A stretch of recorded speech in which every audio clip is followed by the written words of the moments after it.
Bon, on va pas tarder à commencer la conférence.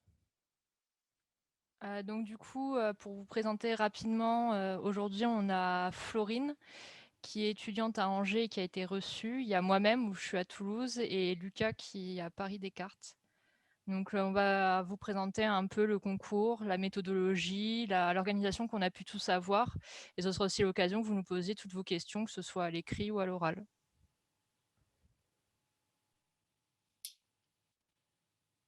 Du coup, on va commencer. Est-ce que tout le monde est prêt? Je sais pas, mettez un petit message dans le chat si jamais il y a des gens qui sont pas prêts ou si vous savez qu'il y a des amis à vous qui commencent, qui attendent pour venir.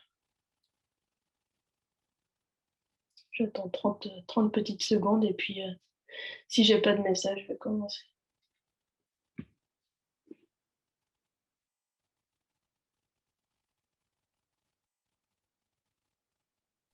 Donc tout au long de la conférence, si jamais vous avez des questions, il ne faut pas hésiter à nous interrompre à l'oral ou par écrit, on y répondra sans souci. Sachez que je prends des notes pour faire une FAQ à la fin, donc ne vous inquiétez pas, toutes les questions qui ont été posées seront recensées avec toutes les réponses qu'on aura données aussi. Bon allez, c'est parti du coup. Donc comme Aurélie nous a présenté, moi c'est Florine. Je vais vous faire une partie de ce diapo de présentation avec Aurélie. Et peut-être Lucas, je ne sais pas. Alors, le concours, comment ça se passe? Donc, c'est à Rungis, côté de Paris, pour ceux qui ne savent pas où c'est. Mi-décembre, donc le CNG sort un planning prévisionnel normalement autour de février-mars. Je crois que cette année, il n'est pas encore sorti. Restez attentifs, parce que c'est pas mal de réserver tout de suite son hôtel. Les places partent très vite et les prix grimpent très vite aussi. Et puis, vous pouvez prendre une réservation annulable ou modifiable. Donc, dès que vous avez un semblant de date, franchement, pas hésiter à réserver direct. Il y a 3 épreuves sur 2 jours. Je vous ai mis le planning habituel. C'est pas celui qu'on a eu cette année à cause du Covid.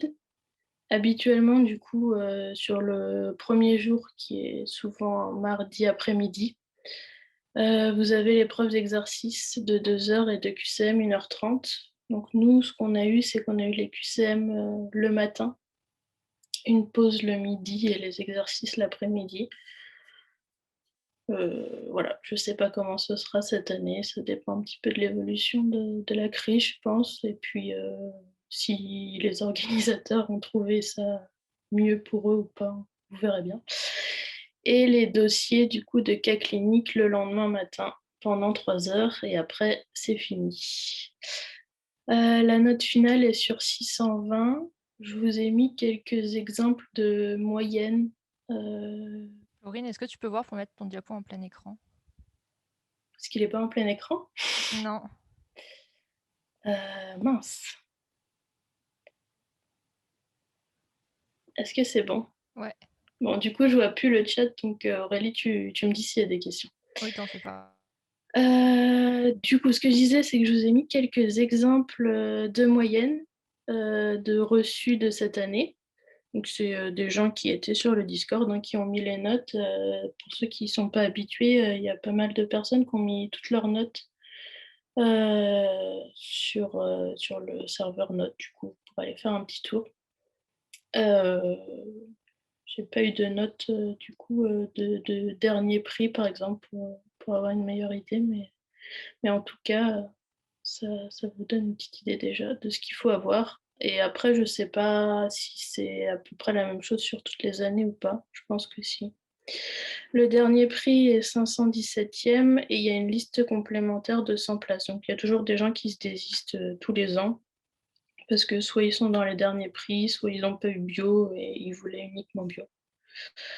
Euh, Toujours sur le site du CNG, il y a le nombre de places pour chaque filière qui sort à peu près en septembre, octobre, je dirais. Et la filière IPR ferme, on était la dernière année à pouvoir prendre cette filière. Il y aura un semblant de cursus hyper qui sera intégré du coup à la filière PH, pharmacie hospitalière. Du coup, pour répondre à la question d'Athénaïs, environ, il y a 1500 inscrits et on est à peu près 1100-1200 à se présenter réellement le jour J. Je vous ai mis des petites photos de Rungis pour vous dire que de toute façon, on ne s'attarde pas vraiment au tourisme. Quand on va au concours, c'est pas très joli. Au niveau des hôtels, moi je vous ai fait une petite liste. C'est les tuteurs qui nous avaient donné ça l'année dernière. Nous, on n'a pas vraiment pu tester les hôtels complètement, puisqu'il n'y avait pas de restaurant, enfin, très peu de choses disponibles dans les hôtels. 50 € par nuit, c'est les prix les plus bas. Après, si vous voulez un hôtel de luxe, ce sera bien plus cher. Donc voilà, il faut quand même prévoir un certain montant pour l'hôtel, le trajet et les frais d'annulation. Moi, mon hôtel, c'était 20 € pour le séjour complet. C'est pas énorme. Autant le prendre parce que voilà, on sait jamais. Cette année, on savait qu'on était déconfinés un jour avant le concours, donc il peut toujours arriver des petites choses qui font que le concours serait déplacé. Enfin voilà. Ou si vous tombez gravement malade, quoi. Ce que j'espère pas. Voilà, je vous laisserai lire la liste après des hôtels et puis n'hésitez pas à demander à ceux qui ont passé le concours si les hôtels étaient bien ou pas. Mais en tout cas, c'est une zone très bruyante. Enfin, moi, je sais que j'ai très peu dormi à cause des avions, du périph' et tout ça. Et puis avec le stress. Le jour J, donc les surligneurs sont pas autorisés sur vos copies du concours, donc faites pas l'erreur, c'est nul d'avoir sa copie annulée pour ça. Les boules qui est et bon, tout ce qui se met dans les oreilles, écouteurs et tout ça sont interdits, bien sûr. Donc il faut toujours s'entraîner pendant l'année à réviser avec un petit bruit de fond, parce que c'est ce qu'il y aura le jour J. Et les oreilles doivent être dégagées. Si jamais vous êtes voilé ou quoi que ce soit, et ben, il faut savoir que vos oreilles devront être dégagées pendant toute la durée de l'épreuve. Alors les grilles de QCM, donc moi j'ai mis ça pour Angers, je sais pas, ça dépend des facs, de ce que vous aviez comme grille de QCM lors de la P1. Après, ce qui est bien, c'est de participer au concours blanc national. Ça peut faire stresser un petit peu. Je suis pas sûre que la place soit très représentative de ce que vous ferez au concours, mais au moins pour la grille de QCM, de pas la découvrir le jour J, quoi. Ça peut déboussoler un peu.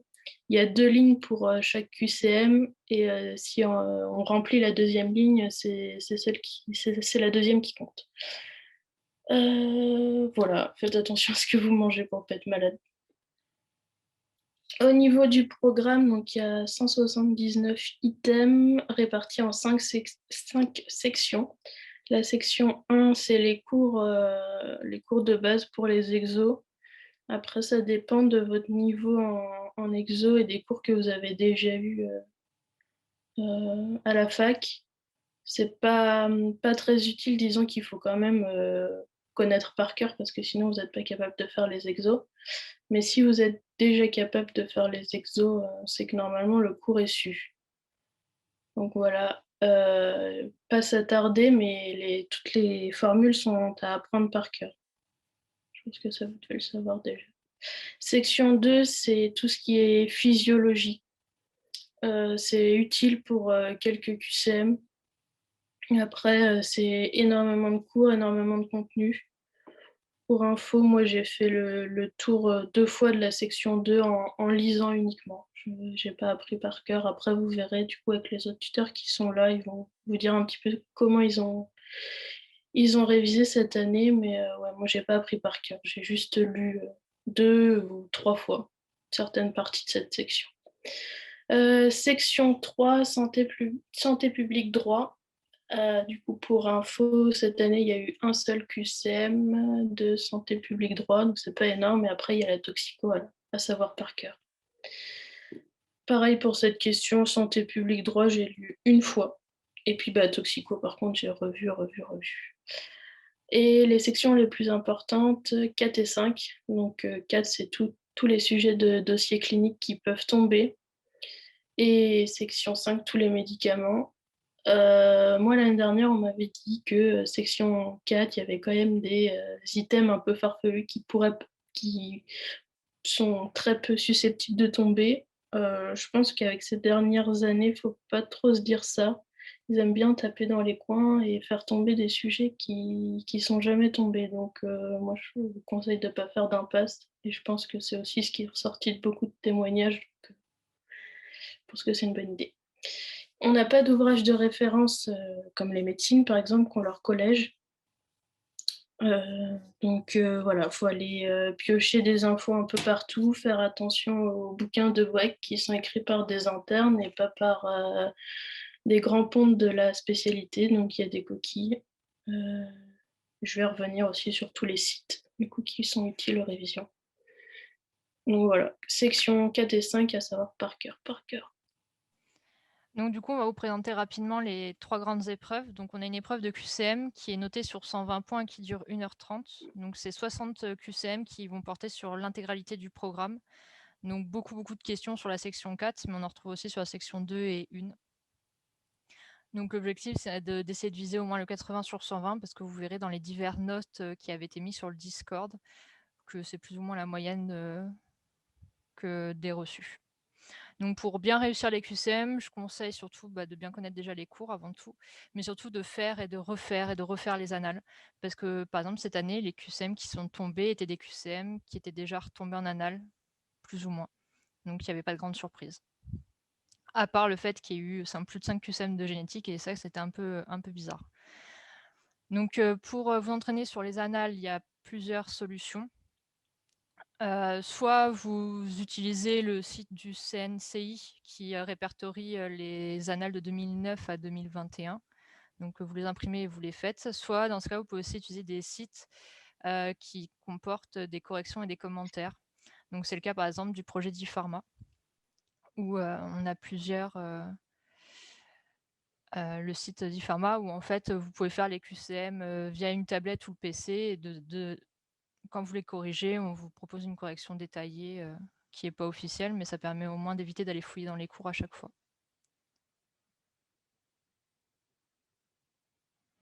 Donc les exercices, c'est une épreuve qui est sur 200 points. C'est peut-être l'épreuve la plus difficile le jour du concours et surtout la plus sélective. Elle va durer 2 heures et il y a en tout 5 exercices. Donc 5 exercices en 2 heures, c'est extrêmement court. Il faut à peu près compter 25 minutes par exercice. Donc par conséquent, il faut beaucoup d'entraînement pour avoir les automatismes et pour le jour du concours, réfléchir le moins possible. Donc faire très attention le jour du concours parce qu'au final, on apprend beaucoup tout ce qui est formule et tout, et on oublie beaucoup la rédaction. Sauf que la rédaction, ça fait aussi partie de la note. Donc comment réussir à faire cette épreuve? Moi, je conseille de faire des fiches manuscrites ou sur ordinateur pour répertorier pour chaque item toutes les formules qu'il y a et pour se donner un peu... Moi, j'avais mis par exemple les questions qui revenaient le plus. J'avais vraiment mis le détail de la logique qu'il fallait avoir. Comme ça, le jour J, j'ai pu y aller beaucoup plus vite, par exemple pour la science analytique. Donc, je conseille de réviser de faire des exercices à peu près tous les jours, entre 2 et 3 heures. Et surtout, dès que vous bloquez sur un exercice un peu farfelu, il ne faut pas hésiter à demander de l'aide, soit à des amis, aux tuteurs, aux professeurs, ou même sur le Discord d'e-pharma. Donc le mieux, quand vous commencez un peu à vous y connaître dans les exercices, c'est de commencer à se chronométrer pour voir le temps déjà que vous mettez en temps normal et pour essayer d'aller de plus en plus vite pour être prêt le jour J. Et surtout, il ne faut pas hésiter à préparer, à participer si vous avez des calls avec vos tutorats ou même au concours blanc du tutorat, de la fac ou le concours blanc national pour se mettre en situation. Et surtout, le jour J, si jamais vous bloquez, vous passez à l'exercice suivant et vous reviendrez plus tard. On n'a vraiment pas le temps il n'y a vraiment pas le temps en fait, de s'attarder sur un exercice qu'on ne comprend pas alors que les autres pourraient être réalisés. Donc le dossier clinique, c'est une épreuve qui vaut 300 points, qui a une durée de 3 heures. Donc en tout, il y a 5 cas cliniques, donc c'est environ 35 minutes par dossier.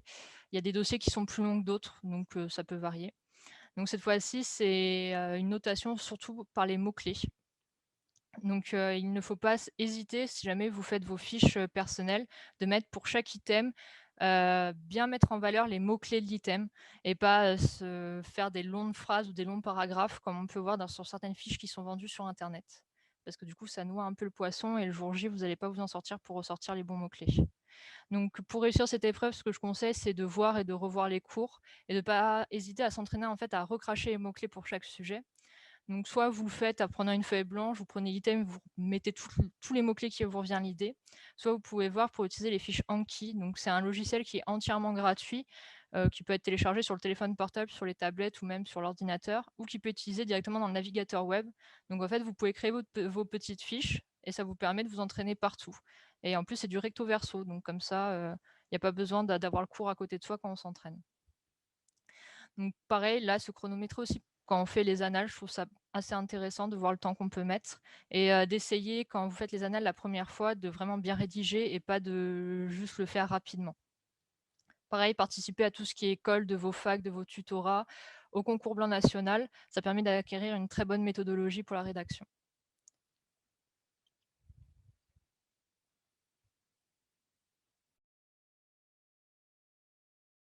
Pardon, j'avais oublié de remettre mon micro.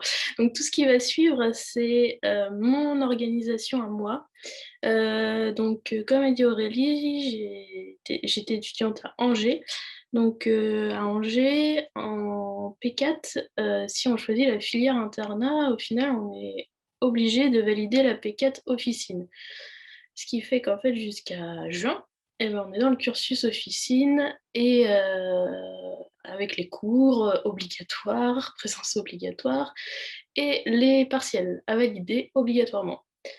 Du coup, voilà, de janvier à mars, je m'étais pas mis grand-chose. Ah oui, et juste le CSP, nous, se passe début janvier.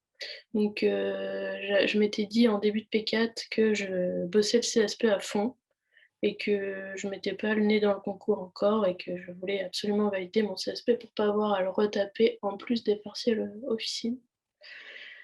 Une fois mon CSP passé, de janvier à mars, je m'étais dit que voilà, ce serait découvert du tutorat avec les premières confs et les premiers exos tout simples, tout basiques. Et surtout, le plus important, c'était trier mes cours, organiser mes cours, ressortir toutes mes fiches et tout le support que je pouvais avoir fait depuis la P2 sur ce qui était au programme du concours. Acheter les derniers livres qui me restaient à acheter, même si j'avais quand même essayé d'étaler les achats depuis la P3, parce que quand on veut tout acheter, ça fait un certain montant. Et commencer les exos qui me faisaient plaisir, entre guillemets, les exos où j'avais pas trop de mal, vraiment tranquillement. Et quand j'avais le temps le week-end, sachant que je travaillais aussi en officine, lire un tout petit peu de section 2, mais voilà. J'avais vraiment pas prévu grand-chose en ce début d'année. Ça dépend vraiment de l'organisation que vous avez, que la fac a. Clairement, moi, j'avais pas le temps de me mettre à fond dans le concours à ce moment-là. Heureusement, entre guillemets, il y a eu le coronavirus et le confinement. Cours à distance que je pouvais mute sur un coin de mon ordi et faire autre chose à côté. Et puis partiel à distance, contrôle F le jour J, pas besoin d'apprendre par cœur, ce qui m'a sauvé pas mal de temps. Et du coup, j'ai pu faire premier tour complet des exercices entre le début du confinement et puis fin juin. Ce premier tour, il prend pas mal de temps hein, parce qu'il y a du coup pas mal d'exercices où la première fois qu'on tombe dessus, c'est un peu bizarre, on voit pas du tout où on doit aller. Vraiment, comme vous a dit Aurélie, n'hésitez pas quand vous tombez sur le genre d'exercice de tout de suite aller sur le Discord et de poser la question, ça vous épargnera pas mal de temps. Et après, en juin, une fois les partiels terminés, j'ai pu vraiment commencer les révisions du concours. Moi, j'ai vraiment axé sur les exos. Je savais que c'était l'épreuve la plus discriminante, même l'été, ce que je faisais principalement, c'était des exos, des exos. Et le premier tour des annales de cas cliniques, où là j'avais mes cours à côté, mes fiches, les sites avec les recos, HAS, Vidal et tout ça. Et j'essayais de faire des annales bien rédigées pour ce premier tour-là. Et du coup, c'était un petit peu mes modèles après pour toute la fin de l'année. Et vers fin août, j'ai commencé aussi à essayer de faire en temps réel les cas, les exos peut-être un peu plus vers début août. Après, ensuite, septembre-octobre, donc refaire les exos, refaire les cas cliniques. Donc là, on enlève les cours, on enlève les fiches, on enlève tout. On fait en temps réel et puis sans support. Et du coup, je comparais au modèle que j'avais réalisé l'été. Et voilà, j'ai utilisé aussi les deux cas cliniques qui sont bon, un peu trop détaillés, mais c'est pas mal pour les sujets qui sont jamais tombés. Novembre-décembre, du coup, c'était le dernier tour d'exercice et les cas que je faisais au final sans rédiger, où je faisais à voix haute et j'essayais de recracher plus de mots-clés sur le sujet. Et j'ai essayé de, surtout en exo, de refaire les exos qui me posaient le plus soucis. Du coup, j'ai passé pas mal de temps sur la chimie. Je pensais que ce serait dur. Bon, c'était l'exo le plus facile le jour du concours. Bon, ça m'a quand même bien aidé. Et les normes par cœur aussi, vous allez voir que vous allez en retenir quand même pas mal, hein. Tout ce qui est hématie, hémoglobine, ça déjà, si vous ne le savez pas par cœur maintenant, dans 2 mois, c'est su. Mais après, il y a des normes qui sont jamais tombées, et puis avec parfois deux unités différentes à apprendre. Donc bah, là, tous les matins ou tous les soirs, je prenais une petite heure pour les réciter. C'est vraiment comme quand vous apprenez de la poésie en primaire, et bah, je récitais par cœur. Et les formules par cœur, mais ça, je trouve qu'il n'y en a pas beaucoup à revoir en décembre. En général, vous avez quasiment tout utilisé au cours de l'année. Et si vous faites vraiment 4, 5, voire plus de tours d'exo, vous les savez par cœur, vos formules normales. Est-ce que Aurélie, du coup, tu veux parler de l'organisation sur l'année ou je fais toute mon organisation jusqu'au bout et tu et t'en parles après?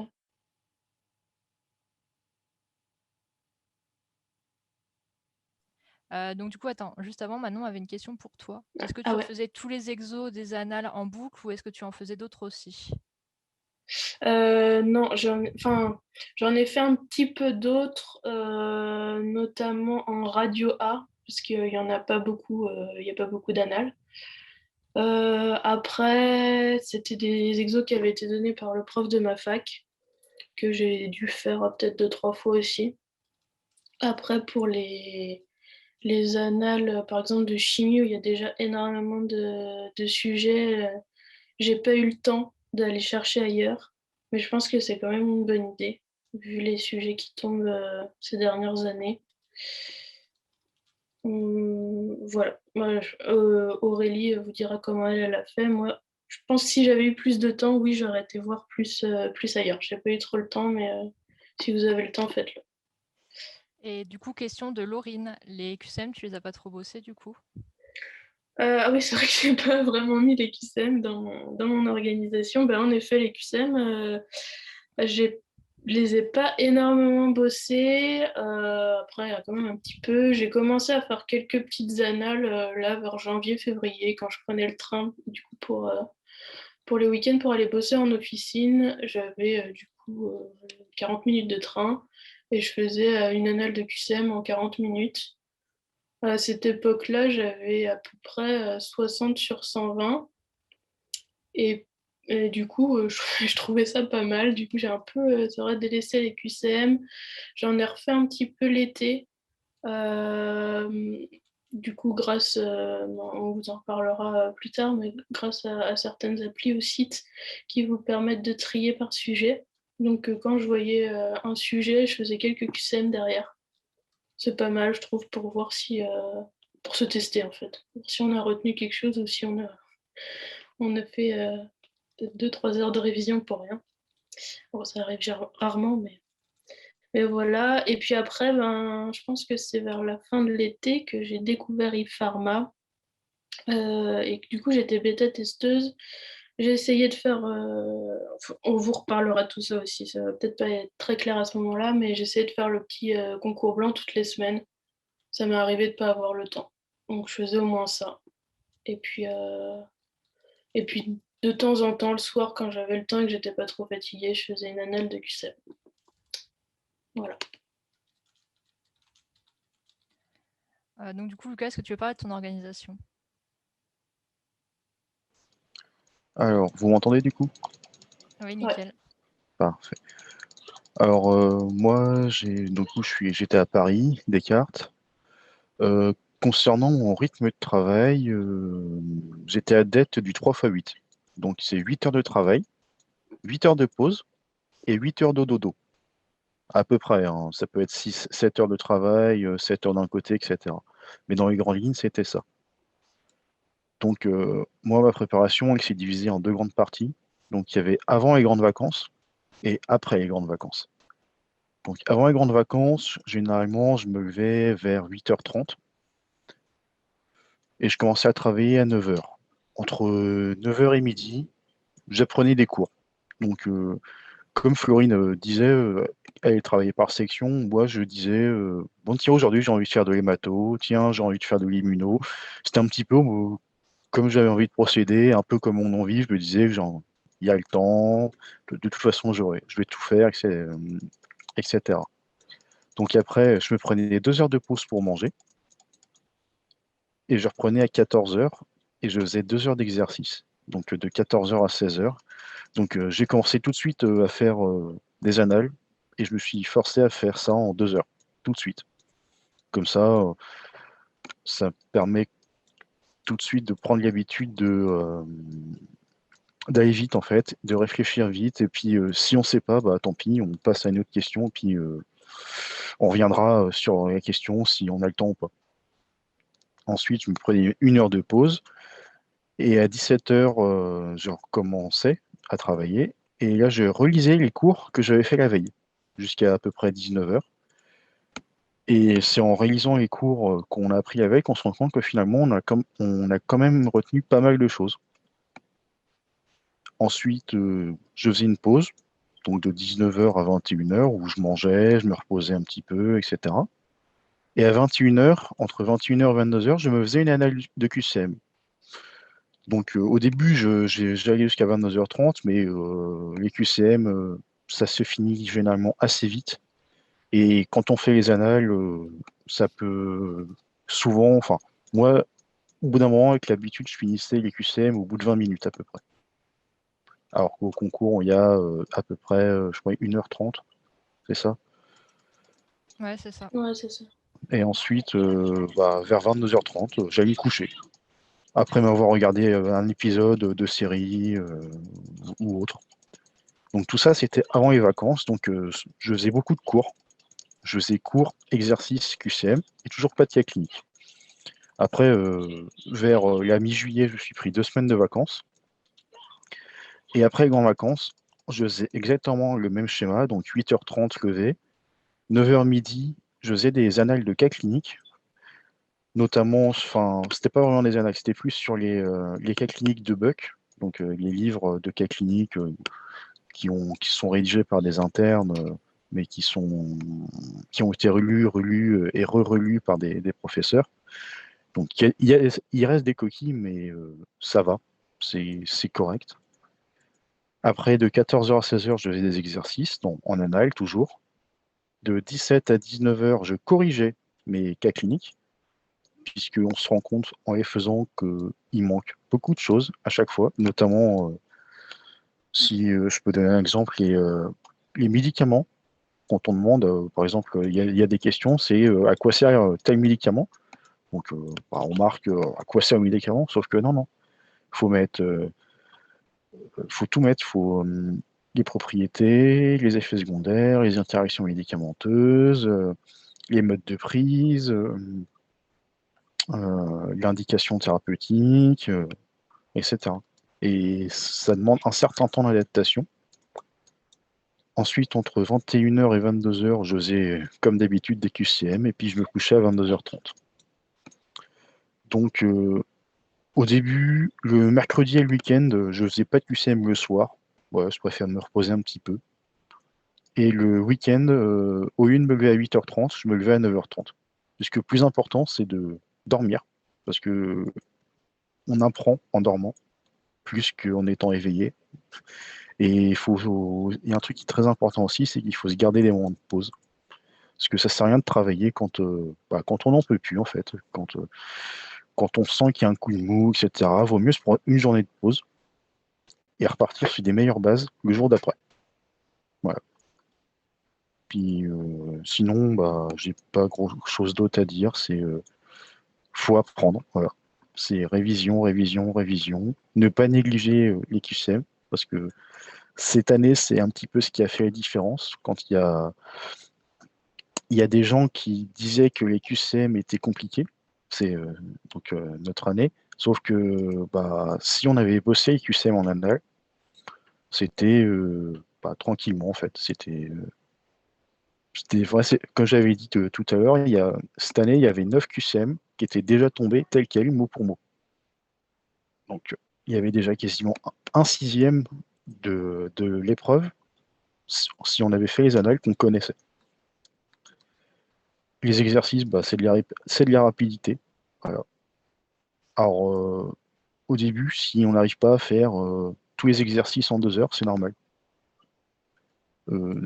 Généralement, moi, la première fois que j'ai fait des exercices, en 2 heures, j'en avais fait 3, avec des trous dans les 3 exercices. Et à la fin de mes révisions, je réussissais à peu près à faire les 5. Ça dépendait des annales. Des fois, il y a des annales qui sont très courtes à faire en exercice. Et il y a des années comme la nôtre où ils demandent beaucoup de choses. Et là, par exemple, en pharmacocinétique, on avait une courbe à tracer. Et la courbe, c'est facilement 10 à 15 minutes de perdu directement, quoi. C'est parce qu'il faut tout légender, il faut faire les légendes correctes, il faut rien oublier, il faut mettre un titre, il faut faire les points correctement. Et s'il manque un truc sur le graphique, on perd la moitié des points du graphique. Donc c'est soit on le fait correctement, soit on le fait pas. Et si on le fait pas, ça peut bloquer des, euh, des questions par la suite. Puis voilà. Les cas cliniques, faut apprendre les mots-clés. Comme par exemple, pour dire une baisse du taux de sodium plasmatique, faut pas dire ça, faut dire hyponatrémie. Puis c'est que des détails comme ça. Et une fois qu'on a pris conscience de ça et qu'on révise en conséquence, ça va plus vite en fait. Et, le premier tour de programme est assez conséquent à faire. Puis le deuxième, ça va. C'est toujours un peu long, mais ça va. Le troisième, c'est rapide. Et généralement, le quatrième, voire le cinquième, si vous avez le temps, ça se fait en 1 à 2 semaines, un grand maximum. Voilà.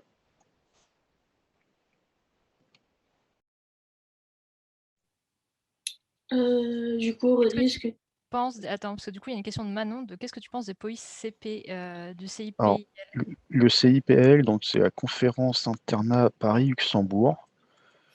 Alors, pour certaines matières, comme la biochimie et l'immunologie, dont les livres de Buck on ne va pas se le cacher, sont nuls, ils sont, ils sont bien. Voilà. Mais sinon, il y a beaucoup trop dedans et en fait, ça fait des gros blocs je sais pas, parfois, il y a des paragraphes qui font 30 lignes, sans aucune image, sans aucune illustration, et quand il y a une image, c'est en noir et blanc. Donc, j'en suis pas forcément très convaincu, mais pour la biochimie et l'immunologie, franchement, c'est ce qui a remplacé les 2 bugs de mon côté.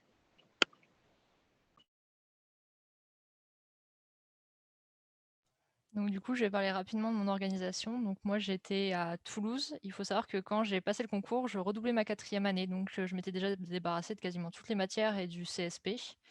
Donc j'ai commencé vers le mois de janvier, à peu près entre janvier et mars. C'est là que j'ai commencé à faire un énorme tri de tous les supports que j'avais, parce que j'avais récupéré énormément de fiches des années précédentes, des potes qui m'en avaient donné, etc., etc. Donc du coup, je me suis créé un énorme dossier où par item, je mettais tout ce que j'avais. Et j'essayais aussi, quand on m'avait donné des supports type site internet, de les mettre aussi avec, au moins de mettre le lien, comme ça je pouvais les retrouver hyper facilement. À partir de mars, c'est là où j'ai réellement commencé à travailler le concours. Bon, peut-être grâce aussi au fait qu'on a été confinés, qu'il n'y avait pas vraiment trop le choix. Donc j'ai commencé assez tranquillement. Je voyais à peu près 2 items par jour, mais de façon assez approfondie. C'est-à-dire que quand je ressortais de là, l'item était su et il a été su jusqu'au concours, je ne l'ai jamais revu. Il faut savoir que j'ai fait qu'un seul tour de mon programme, j'en ai pas fait d'autres. Et j'ai fait aussi des impasses dedans. Donc de mars à peu près jusqu'à juin-juillet, j'ai bossé voilà, 2 items par jour. J'essayais aussi de travailler les exercices en parallèle, à peu près 2-3 heures. Comme j'avais beaucoup de difficultés dans les exos, bah, je n'avançais pas très vite. Entre juin et à peu près début septembre, j'ai pris un grand temps de pause et j'ai pris des vacances. Ça m'a fait du bien pour pouvoir me ressourcer parce que je commençais, surtout à la sortie du confinement, à saturer. Et après, je me suis remis réellement au mois de septembre où là, j'ai augmenté la cadence au lieu de travailler juste 1 à 2 items par jour avec, avec quelques annales par-ci par-là. J'ai commencé à me mettre à travailler à peu près entre 10 et 12 heures par jour. Donc là, il a fallu que je rattrape tout le retard que j'avais emmagasiné jusqu'en septembre. Et j'ai mis les bouchées doubles. Je suis passée à peu près de 1 à 2 items vus par jour à 3 à 4, voire 5 en fonction de la taille de l'item. Parce qu'il y en a certains, par exemple, comme les anémies qui sont hyper conséquents et d'autres comme par exemple les infections de la grossesse qui sont tout petits. Là, j'ai commencé les cas cliniques au niveau des annales. J'ai fait toutes les annales de 2020 à 1991. C'est très important parce que souvent les annales, les mêmes sujets, quand ils retombent plus ou moins avec les mêmes questions. Donc comme ça, il n'y a pas de surprise le jour J. Là, c'est là que j'ai aussi commencé à me chronométrer au niveau des exercices puisque je comprenais beaucoup mieux les formules, je comprenais beaucoup mieux ce qu'on me demandait également. Donc il faut savoir qu'à peu près au début, en 2 heures, si j'arrivais à faire à 2 exos et demi, c'était vraiment le grand maximum et j'ai commencé à pouvoir rentrer mes 5 exercices en 2 heures début novembre. Et c'est là aussi où j'ai fait beaucoup de QCM à partir de septembre. Ça m'a permis de voir ce qui était attendu le jour du concours au niveau des connaissances des QCM et ça m'a permis aussi de mieux ancrer mes connaissances. Donc en parallèle d'apprendre les cours, de faire les annales, j'avais aussi les fiches Anki, donc c'est des flashcards. Ça m'a beaucoup aidé parce que comme j'ai dit, j'ai fait qu'un seul tour du programme et ça me permettait de revoir tous les jours plusieurs fiches et ainsi de garder les connaissances en mémoire. Et à partir de novembre, bah là, j'ai complètement arrêté d'apprendre les cours, j'ai pris les annales et je les ai fait par thème. Donc, c'est-à-dire, par exemple, le lundi, je faisais je faisais 10 annales de chimie analytique et l'après-midi, enfin en fin d'après-midi, début de soirée, je faisais par exemple toutes les annales qui étaient tombées sur le Staphylococcus aureus le jour du concours. Donc là, j'étais plus du tout dans il faut que j'écrive bien, il faut que je fasse de la bonne rédaction. J'ai vraiment, c'était vite fait les mots-clés que je balançais et puis je passais à la suite. Et donc du coup, le problème, c'est que je suis arrivée au mois de décembre avec certaines impasses et je conseille surtout pas de le faire parce que du coup, j'étais pas du tout sereine le jour J. J'ai fait des grosses impasses en toxicologie, en parasitologie et en mycologie, donc c'est en plus des dossiers qui tombent assez souvent. Et bon, j'ai eu de la chance de ne pas tomber dessus le jour J. Donc je conseille aussi, moi j'avais aussi travaillé avec les deux boîtes cas cliniques pour les sujets qui n'étaient jamais tombés, notamment pour le lupus. Alors me demandez pas pourquoi, je faisais une fixette dessus depuis le concours blanc national parce que le sujet était aussi tombé et je me suis dit c'est pas possible, il va tomber cette année. Et en effet, il est tombé cette année et c'est peut-être ça qui m'a sauvé mon concours. Donc voilà, c'était à peu près mon organisation qui était très fouille par rapport aux deux autres. Ça m'a permis quand même d'être classée 341e. Et pour répondre à ta question, Athénaïs, donc du coup, l'été de la 3 à la 4A, est-ce qu'on conseille de faire quelque chose ou de profiter? Alors moi, je te conseille de te reposer pour être prêt pour la 4e année, qui est très dense au niveau du programme, parce qu'il y a le programme est assez dense, il y a aussi le passage du CSP, il faut aussi commencer à préparer le concours. Et si jamais tu veux commencer la préparation du concours, bah, essaye de prendre connaissance du programme de l'internat, de trier les cours de ta fac des années précédentes qui portent sur les différents items et de regarder les cours de 4e année qui vont tomber et qui se réfèrent au concours pour les bosser un peu plus en profondeur lorsqu'ils seront traités à la fac. Ça t'évitera d'arriver déjà avec des lacunes. Et sinon, de collecter toutes les sources nécessaires à la préparation, les sites web, listing des livres utiles, récupérer toutes les annales depuis 1991. Oui, on a tous eu notre concours en tant que primante. Donc Lucas a été classé 114e, Florine 299 et moi 341.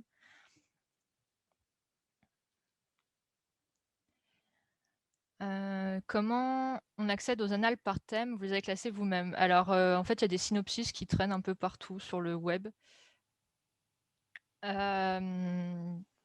Je crois d'ailleurs qu'on vous les fournira dans le drive de la conf. Je vais vous les mettre, les synopsis des annales, comme ça vous les aurez déjà. Alors, il faut naviguer entre les plusieurs synopsis parce qu'ils ne sont pas tous à jour. Il y en a certains qui vont jusqu'en 2007, d'autres qui reprennent de 2007 à 2020.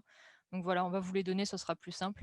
Mais non, du coup, ils n'étaient pas du tout les annales. Moi, je les ai prises telles quelles. Elles n'étaient pas du tout triées.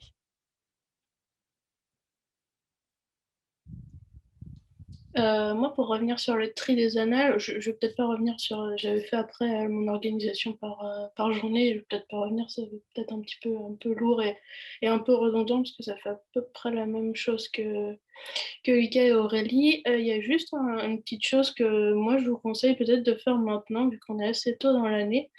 Moi, j'avais un copain qui avait passé le concours du coup l'année avant moi et qui m'a filé toutes ces annales. Bon, j'avais de la chance qui était déjà annotée et qui était surtout rangée par item.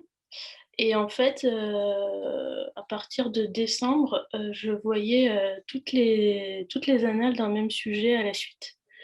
Et ça m'a permis de voir que bah, du coup, il y a des annales qui retombent parfois exactement au mot près. Donc, je ne sais pas si ça va continuer, car comme je vous ai dit, c'est vrai que ces 2 dernières années, ils ont fait tomber des trucs un peu plus différents. Mais il y a quand même eu la glomérulonéphrite l'année dernière. C'était quasiment le même sujet que 1980, 90, 2000 qui tombait tout le temps. Euh, et cette année, le sujet sur l'insuffisance rénale n'était pas non plus hyper différent des années d'avant. Donc, enfin, voilà, ça me permettait d'avoir toutes les annales d'un même sujet regroupées, imprimées, annotées. Et puis j'avais sur chaque sujet surligné les questions qui étaient sorties qu'une seule fois. Donc voilà.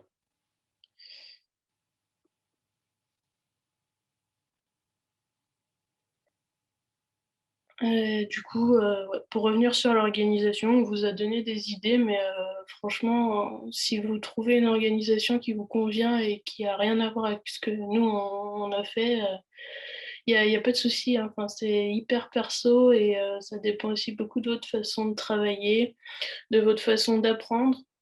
Je pense que vous le savez un petit peu, vu que voilà, arrivé en quatrième année de pharma, mais ou troisième pour certains, peut-être même deuxième. Il y a des gens qui sont plus visuels, des gens qui sont plus auditifs, donc voilà, travailler en sachant comment vous apprenez et quelle est votre meilleure méthode pour retenir un maximum. Surtout, ouais, n'hésitez pas à prendre des pauses, comme l'ont dit Lucas et Aurélie. Moi, j'en ai pas trop parlé, mais l'été, c'est pareil, hein. Parfois, je travaillais lundi, mardi, mercredi, et puis j'en avais marre et il faisait beau, donc j'arrêtais, j'allais voir ma famille, et puis, enfin, voilà. Pas se mettre à fond à travailler 12 heures par jour dès juin, ou même encore avant. Enfin, même en ayant fait ça, moi, arrivé en décembre, j'en pouvais plus, et d'ailleurs, j'ai même pas travaillé la semaine avant le concours. Si on réussit le concours, mais qu'on redouble sa cinquième année, est-ce qu'on doit encore repasser le concours? Ça, c'est une très bonne question. Pour être interne, il faut avoir validé sa cinquième année. Ouais. Oui, c'est une obligation de la valider. Si jamais tu dois redoubler ta cinquième année pour une raison X ou Y, tu es obligé de repasser le concours. Voilà, donc oui, ce que je disais, prenez des pauses. Et surtout, si vous sentez que vous en pouvez plus, bah, c'est pas grave, vous prenez 3 à 4 jours et vous revenez à vos révisions quand vous êtes frais et dispo. Ouais, notez vos objectifs principaux par période. Moi, c'est ce que j'avais fait. J'avais fait une grosse fiche avec des objectifs assez larges. Par exemple, avoir fait le premier tour des exos avant juin, et puis j'avais coché comme ça. ça me permettait de prendre du recul un petit peu sur l'année et de voir que j'avançais bien. J'ai vu qu'il était trop tard pour les policiers PL cette année. Est-ce qu'il y a des étudiants qui les vendent? Moi, je Je sais ne que sais pas oui. du tout. J'ai vu des annonces passer. Après, est-ce que c'était les CPIL de l'an dernier ou est-ce que c'était des vieux? J'en ai fichtrement aucune idée. Je sais qu'il y a pas mal d'annonces sur remède.org, si jamais vous voulez aller fouiller. Moi, personnellement, j'ai les vieux CPIL, donc dans tous les cas, je les vends pas, ça sert un peu à rien. Pareil, je les vieux et du coup, ils sont plus trop d'actualité. Ce serait plutôt méchant de les vendre. Mais c'est vrai que sur le Bon Coin aussi, on peut trouver des annonces aussi sur Facebook Market. J'en ai vu quelques-unes passer. Donc n'hésitez pas à regarder, sinon à poser carrément la question sur vos groupes de promo.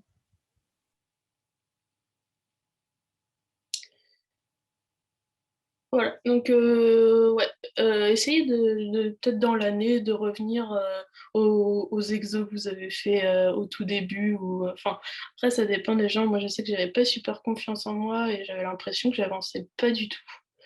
Donc ça peut être bien de revenir quand on a plus que marre, on revient sur ce qu'on a fait il y a 3 mois et en fait on se dit non mais c'est bon quoi. Enfin, j'avance, j'arrive à retenir des choses.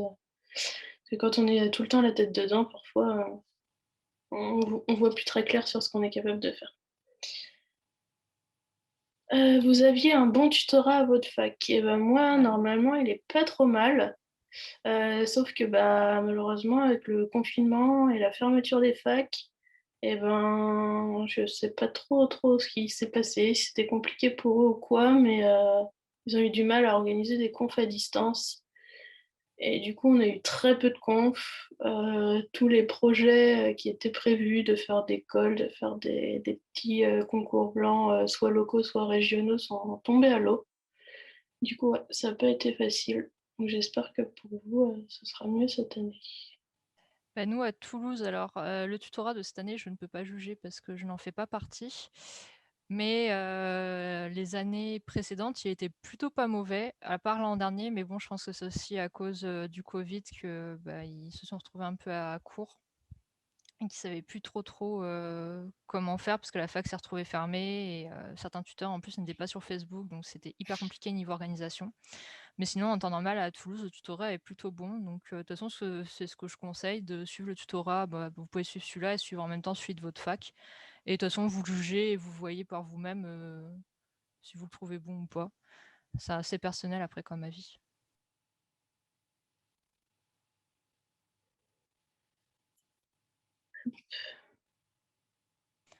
Je te laisse juste passer au moins jusqu'au... Quel diagnostic suspectez-vous dans les diapos? Ok. Bah après, de toute façon, ouais, c'est que vous allez voir que quand vous faites des annales, peu importe l'item qui est au sujet, c'est un peu tout le temps les mêmes questions. C'est des questions qui sont assez larges et qui cachent d'autres questions, en fait. On va vous expliquer ça un petit peu plus sur les conseils rédactionnels. Mais quand vous avez une question basique, donc il faut que vous arriviez à... Alors, le tutorat est accessible pour des pharmaciens étrangers. Je ne pense pas, parce qu'en fait, nous, les tutorats, ils se font ça même de la faculté, ça tout se passe via nos groupes de promo et tout. Donc en soi, en théorie, oui, parce que le tutorat est gratuit, mais après, comment y accéder, je sais pas trop. Bah, une autre différence, chez nous, le tutorat est payant. Voilà. Bah, nous, il est entièrement gratuit à Toulouse. Du coup, je continue. Donc, dès que vous répondez à une question et que vous mettez un mot-clé, ça doit vous faire ouvrir plusieurs tiroirs dans votre tête et répondre avec d'autres mots-clés. Donc, par exemple, sur l'intoxication au monoxyde de carbone, il faut savoir dire si l'intoxication est aiguë, chronique, si elle est volontaire, accidentelle, individuelle, collective, chez un enfant, chez un adulte, professionnel. Enfin voilà, il y a pas mal de choses à ressortir qui peuvent être un peu bateau en fait sur le coup, puisque en fait c'est dit dans l'énoncé, mais il faut savoir bien ressortir ces mots-clés-là. Ouais, e-pharma, voilà, c'est gratuit, accessible et tout à distance. Donc, n'hésitez pas avec des tuteurs de qualité. Tout à fait. Heu,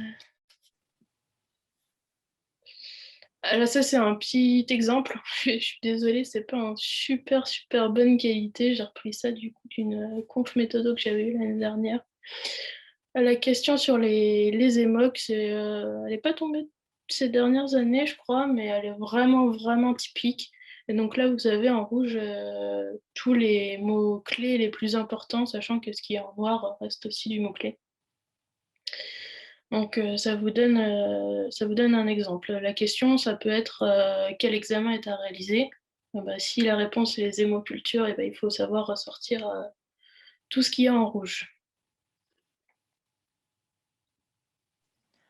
Donc là, on va vraiment passer côté méthodologie, dossier. Alors il faut savoir qu'on a préparé des fiches PDF qui reprennent tout ça au clair et que vous pourriez télécharger, imprimer, bref, faire ce que vous voulez avec. Donc c'est pas besoin de prendre des notes ou quoi que ce soit. Donc quel diagnostic suspectez-vous? C'est peut-être la question, principale qui tombe dans les dossiers de cas cliniques, surtout, pour, autre que dossier de pharmaco. Et il faut essayer d'être, quand vous répondez à une question le jour du concours, d'être, clair et que ce soit bien organisé, que le correcteur n'ait pas à chercher le mot, qu'il n'ait pas à essayer de comprendre où vous voulez en venir. Donc, par exemple, là, c'est un exemple de plan à suivre. Donc, quel diagnostic suspectez-vous? Bah, je sais pas, un truc bidule machin chose, parce que, et là, dans ce cas, vous pouvez passer en donnant les arguments épidémiologiques. Donc, la plupart se trouvent dans l'énoncé. Donc, je conseille de surligner quand vous lisez tous les mots importants de l'énoncé. Ça évite après d'y revenir 15 fois et de perdre du temps. Donc, dedans, il faut donner tout ce qui est terrain, antécédent, la fréquence de la maladie, l'anamnèse, donc c'est tout l'historique. Les arguments contextuels, est-ce que ça a été dans le cadre d'un voyage? Est-ce que l'entourage a été impacté? Ça peut déjà vous amener des premiers éléments pour le diagnostic. Et après, il faut essayer de remettre en lien les arguments clinico-biologiques et paracliniques. Donc, par exemple, la personne a une anémie, je sais pas, une anémie microcytaire hypochrome qui est en clinique, elle a une pâleur cutanéo-muqueuse, elle perd ses cheveux. Donc expliquer que cette anémie explique les signes cliniques. Ne pas oublier aussi de finir en mettant les diagnostics différentiels. Donc ça, c'est quelque chose qui est souvent pas fait de la part des étudiants et ça peut quand même rapporter des points parce que ça montre que vous connaissez réellement votre cours et que vous savez faire des liens logiques entre les différents items. Donc si jamais il y a des mots latins, surtout au niveau de tout ce qui est parasito, bactérioviraux, pas hésiter à les souligner. C'est une des nomenclatures.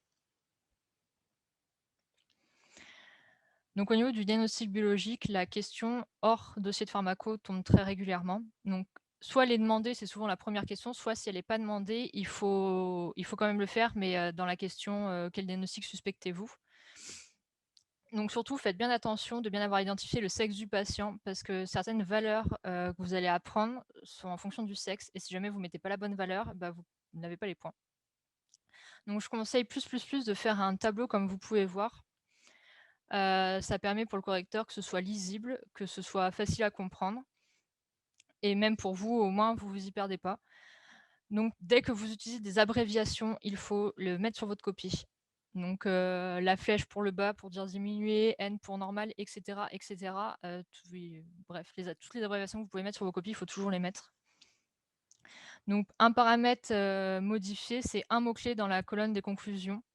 Donc comme ce que vous disiez Lucas, on ne parle pas d'une baisse de sodium, mais d'une hyponatrémie, c'est ça le mot-clé. Par exemple, l'hémoglobine est diminuée, on parle d'une anémie. Et surtout, une fois que vous avez terminé votre superbe tableau, vous regardez tous les calculs qui sont possibles à faire. Donc souvent, ça peut être très rapidement oublié parce qu'on fait vite fait, on manque de temps le jour du concours, on dit bon, il faut que j'y aille, il faut que j'y aille.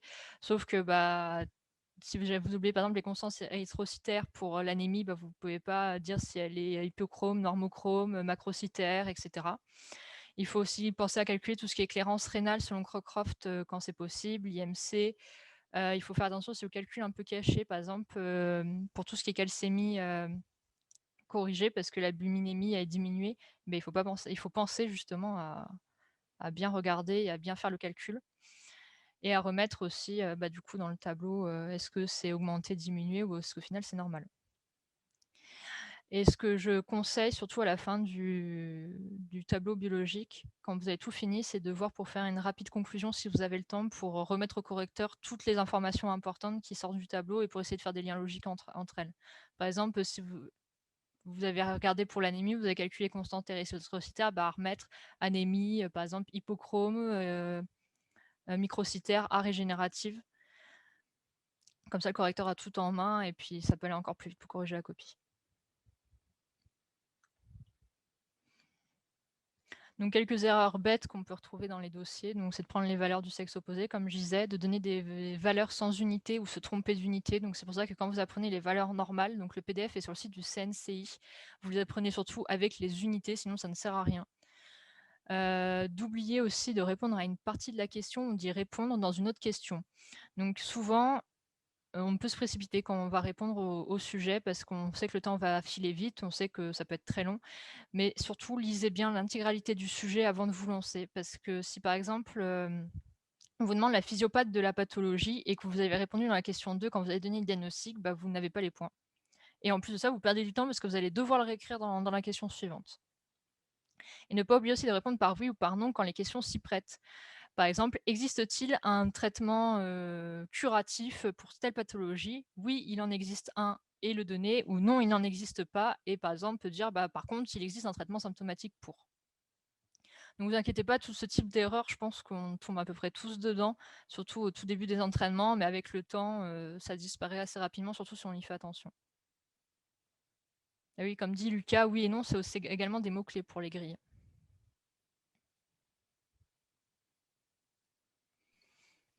Du coup, là, c'est la petite liste des sites internet et applications qui vont vous être utiles tout au long de l'année.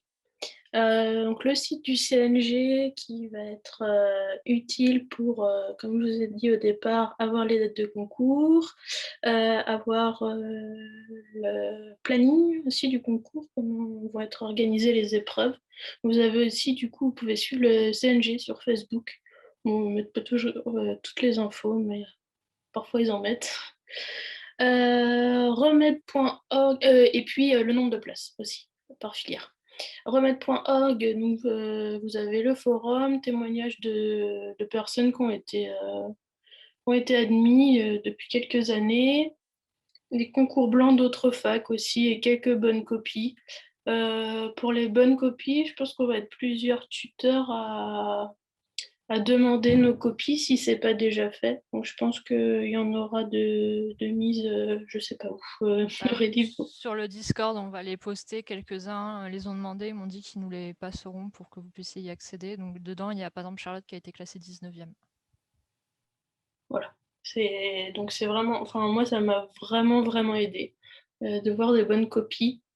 Parce que déjà, on se rend compte que même ceux qui sont très bien classés, c'est pas non plus des monstres ou des demi-dieux, hein. Parfois, ils font des réponses assez courtes mais efficaces. Donc, ça peut donner une bonne idée. Donc, le Discord, si vous êtes là, vous avez déjà sûrement entendu parler. Mais sinon, Aurélie vous redira un petit mot à la fin.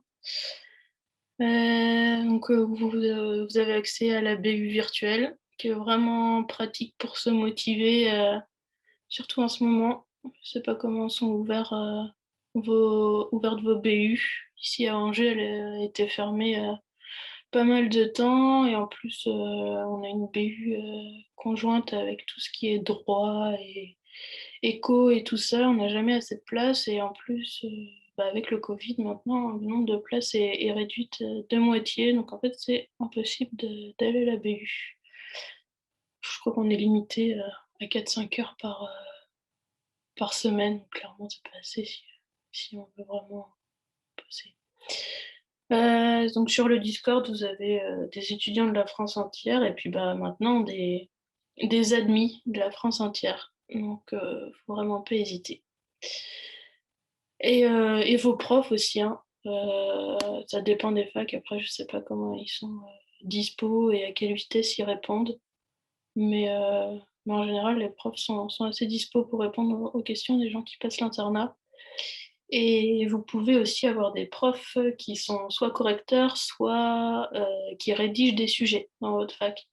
Donc, si c'est le cas, posez-leur les questions quand vous en avez.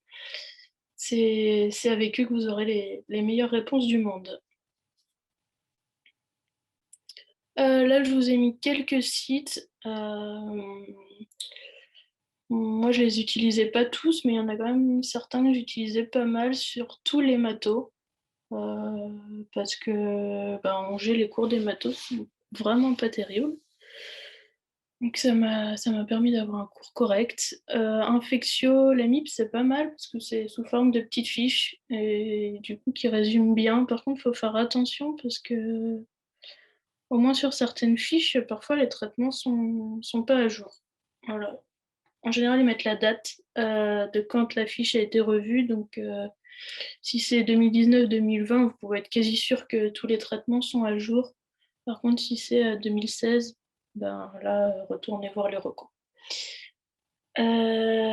Infectio, donc c'est le SPILF où vous avez les recos.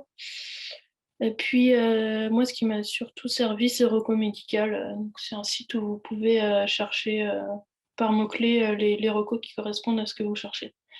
Ça gagne quand même beaucoup de temps plutôt que d'aller voir sur l'HAS, chercher, pas trouver, aller voir sur le Vidal, chercher, pas trouver. Enfin, voilà, ça vous gagne pas mal de temps.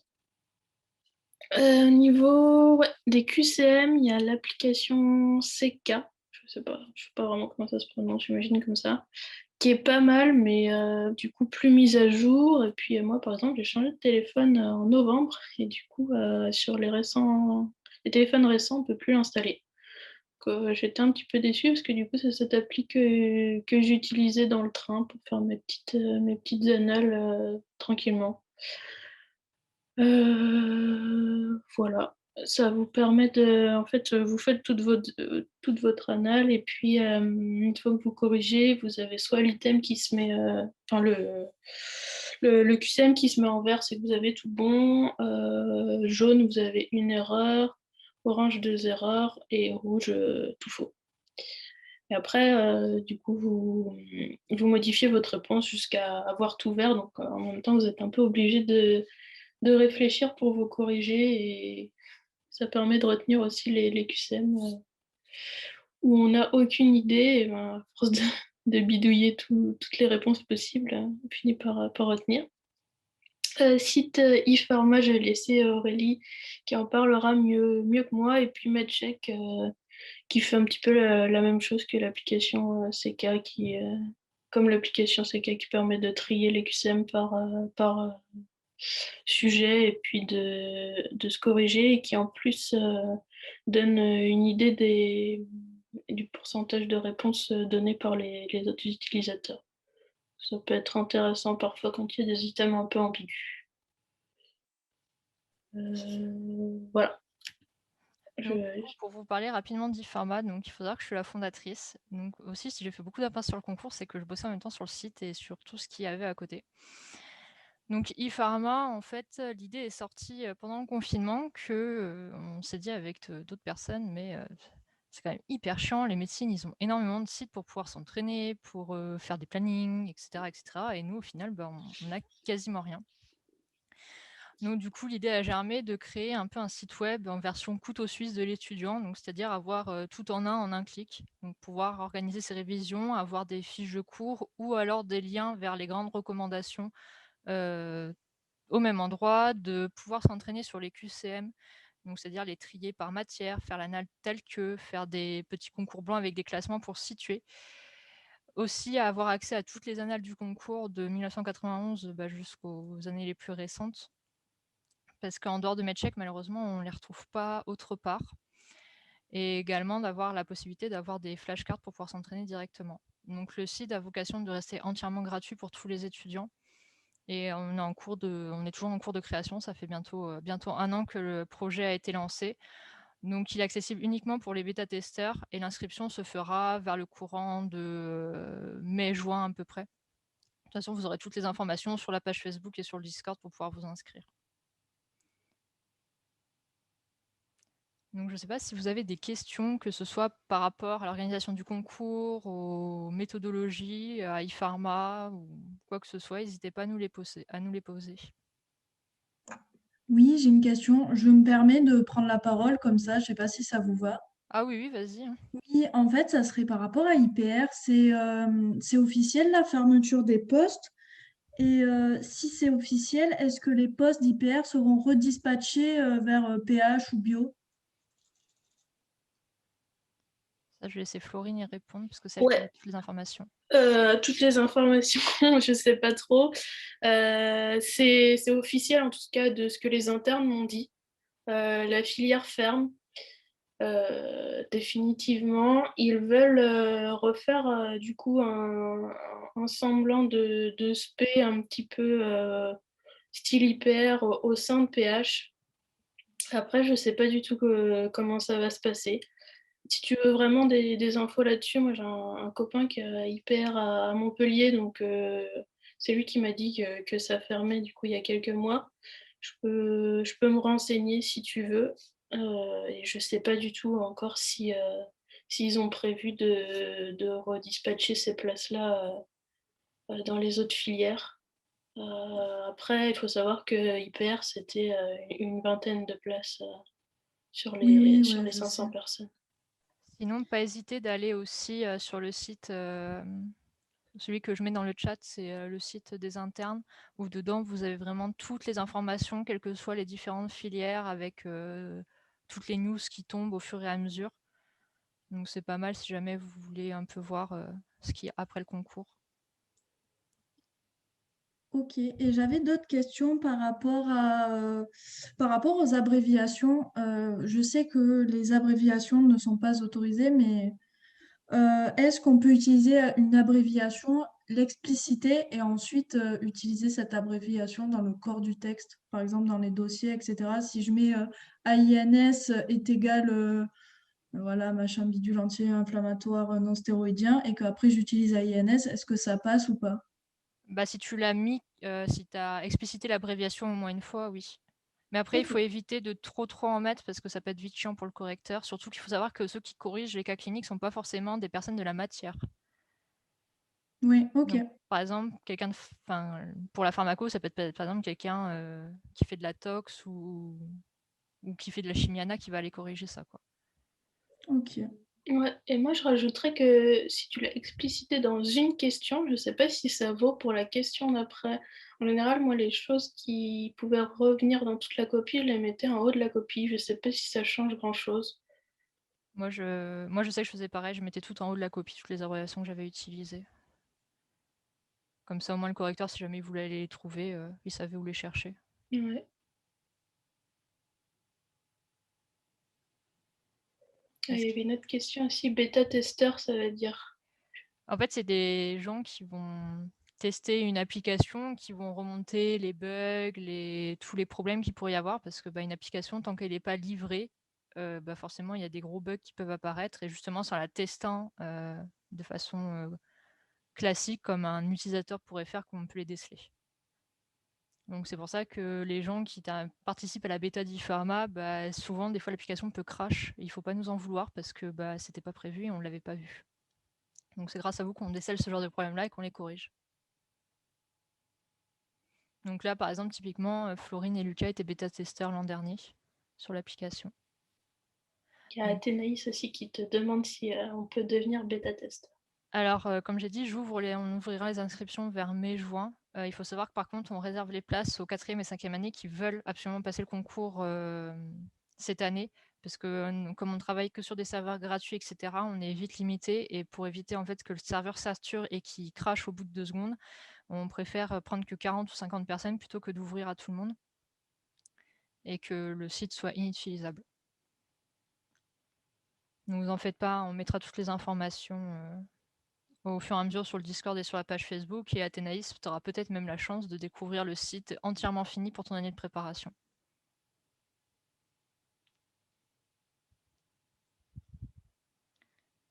Est-ce que vous avez d'autres questions qui vous viennent à l'esprit?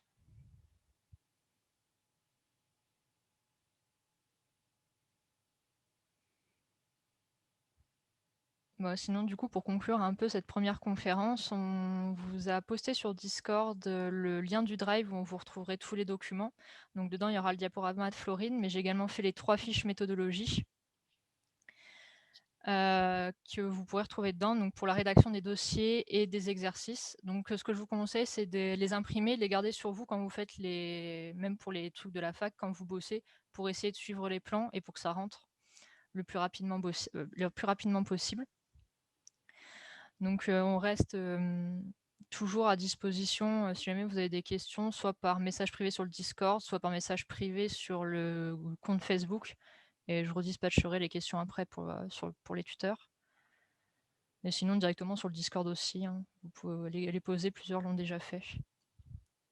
Dans la copie du concours, vous soulignez toutes vos réponses aux exos et les mots-clés DCC. Alors, personnellement, moi, j'ai souligné mes réponses numériques pour les dossiers, mais parce que j'ai eu, entre guillemets, le temps, puisque l'exo atypique que j'ai fait, qui était cette année, c'était la radioactivité, et j'ai vraiment pas compris le sujet, donc du coup, j'ai gagné 25 minutes pour faire autre chose.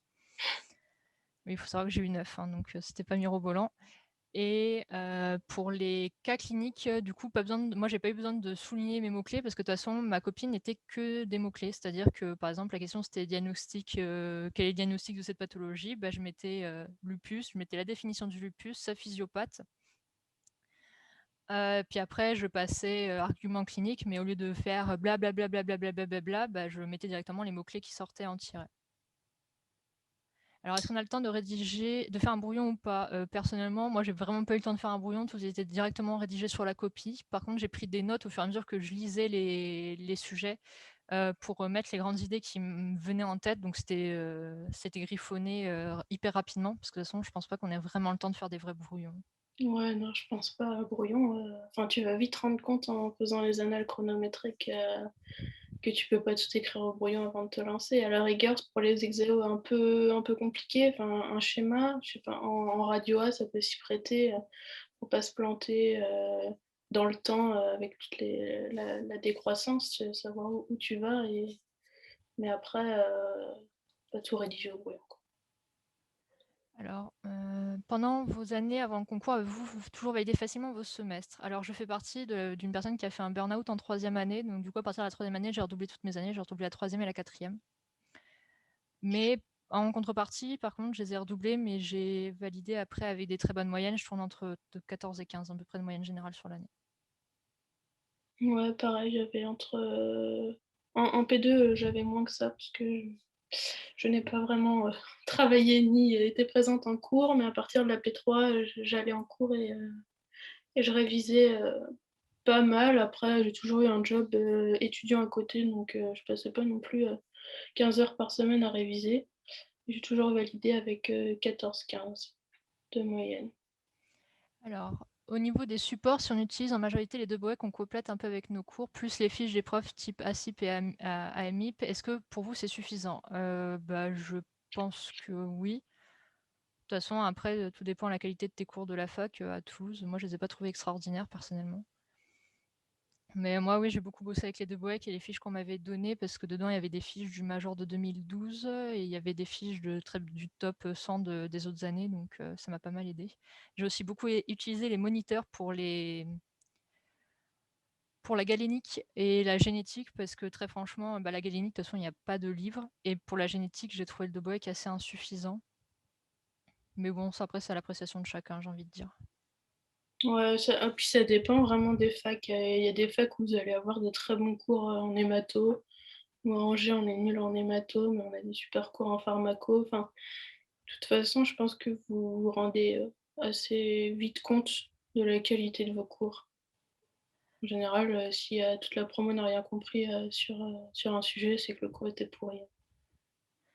Puis de toute façon, vous verrez bien en discutant un peu avec les anciens de votre fac, ils vous diront directement si ça vaut le coup ou pas, hein. Moi, c'est comme ça aussi que je l'ai appris, c'est en étant au tutorat à Toulouse, pas l'an dernier, mais l'année d'avant, où j'ai posé mes questions. Je fais qu'est-ce que tu penses des cours de Toulouse? Est-ce qu'il y en a qui t'ont été utiles, d'autres pas du tout? Et donc, du coup, on m'a répondu très franchement que pour certains cours, c'était utile, pour d'autres, il fallait mieux que je passe mon chemin. Et en effet, je m'en suis aperçue quand je faisais ma préparation. Ouais, et puis en plus, du coup, les tuteurs vont vous dire, en général, ils savent si vous avez des profs dans votre fac qui sont rédacteurs ou correcteurs. Et puis, Ouais. Et certains profs en parlent même d'eux-mêmes. Je sais que nous, à Toulouse, plusieurs profs ont été correcteurs et nous l'ont dit très clairement. ouais. Après, il faut savoir que dans tous les cas, ils n'auront pas le droit un jour de vous donner les grilles de correction officielles. Ouais, mais ils peuvent quand même bien orienter. Voilà, ils peuvent bien orienter, ouais. Alors attends, parce que je suis en train de me perdre dans les questions. Oui, pas mal. Alors, avez-vous fait le stage hospitalier de 5A au semestre 1 ou 2 et comment avez-vous géré le stage en même temps que vos révisions? Donc, entre Florine, Lucas et moi, je suis la seule à avoir commencé l'externat en septembre et je vais le terminer qu'au mois d'août. Donc, il faut savoir que l'externat, soit c'est 6 mois à temps plein, soit c'est 12 mois à temps partiel. Donc, c'est le cas de Toulouse, c'est 12 mois à temps partiel. Donc, comment est-ce que je gérais avec le stage et les révisions? J'ai pris un stage planqué, c'est-à-dire que on n'avait pas besoin de moi, très clairement. Donc, je suis restée à la maison et j'ai bossé le concours. Après, ceux qui avaient des stages vraiment très prenants et très intéressants, c'est vrai qu'ils étaient vite crevés l'après-midi. Mais il faut arriver à gérer, c'est-à-dire que si vous savez que le stage commence en septembre, conseillez de bien avoir démarré la préparation durant l'été et pas arriver comme moi au mois de septembre en mode ah ouais, j'ai encore tout ça à voir. Et ça a été l'affolement général.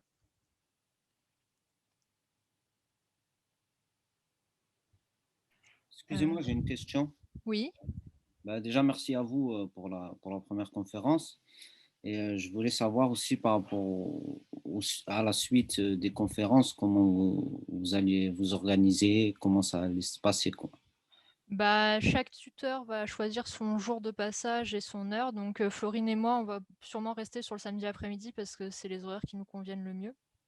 Donc les conférences, de toute façon, on mettra les events sur Facebook et sur le Discord et on vous donnera tout ce qu'il y aura à préparer en avance. Donc la prochaine conférence, elle est le 6 mars, si je dis pas de bêtises, Florine. C'est elle qui la Ouais, fera sur c'est ça. les infections urinaires. Donc elle vous a préparé tout un truc et elle vous donnera le tout une semaine à l'avance. Moi, je ferai la conférence du 13 mars sur tous les items de génétique où je vous ai préparé des QCM.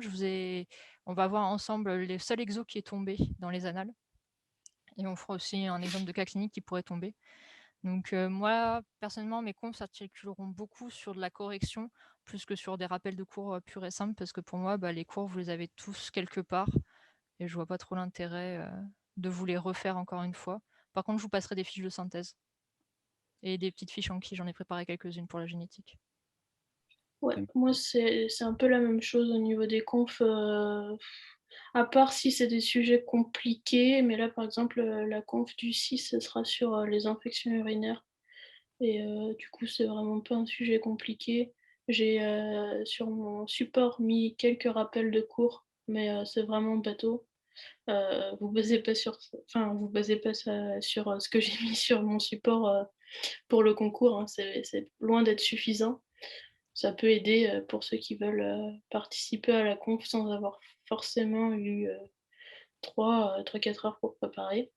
Et du coup, voilà, beaucoup de corrections et essayer de vous faire acquérir plutôt la méthode. Parce que moi, je pense que le tutorat, ça sert surtout à ça.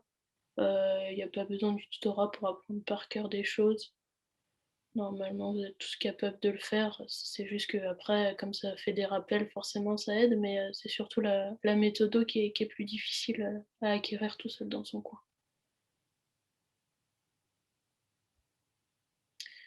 Donc Zinab, j'ai commencé la préparation début février, alors j'ai commencé à écrire mes propres fiches, je souhaite encore le faire pour tous les items, mais j'ai peur de ne pas avoir terminé mon premier tour rapidement. En soi, si cette méthode te convient, moi je la continuerai. Personnellement, pour tous les items que j'ai appris pour le concours, j'avais fait mes propres fiches que je transmettrai quand je ferai les conférences, en fonction des items que j'aborde.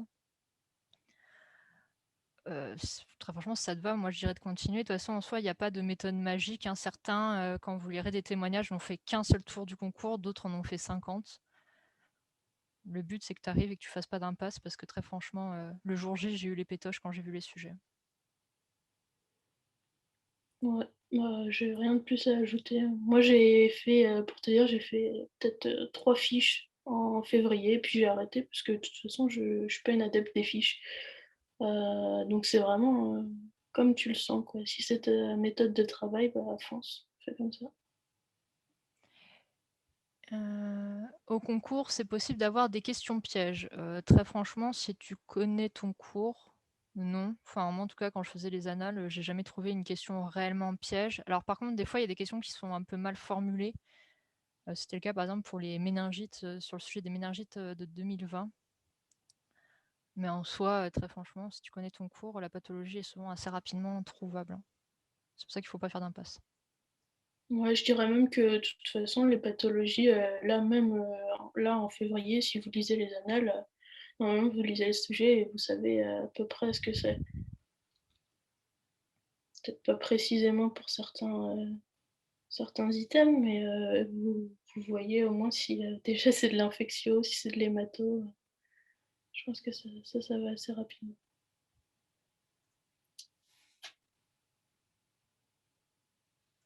Est-ce qu'on a zappé des questions? J'espère pas. Je crois pas, non. Est-ce que quelqu'un en a d'autres par hasard? Oui, désolé, moi je suis arrivé un peu en retard. J'avais un peu oublié que c'était comme ça. Petite question peut-être bête. Tout simplement, à part MediShake, on peut trouver où les annales juste pour les regarder? Je ne sais pas si vous l'avez dit. J'ai pas... Alors, sur le CNCI, tu vas avoir les annales de 2000, à partir de 2009 jusqu'en 2021. Après, pour celles en dessous, il n'y a que MedCheck qui les propose. Ok, parfait, merci. Et on essaiera de tout télécharger, de tout mettre sur un drive pour vous les filer sur le Discord. Parce que MedCheck, il faut faire un compte et tout. Et bon, comme ça, au moins, vous les aurez plus facilement aussi. Merci.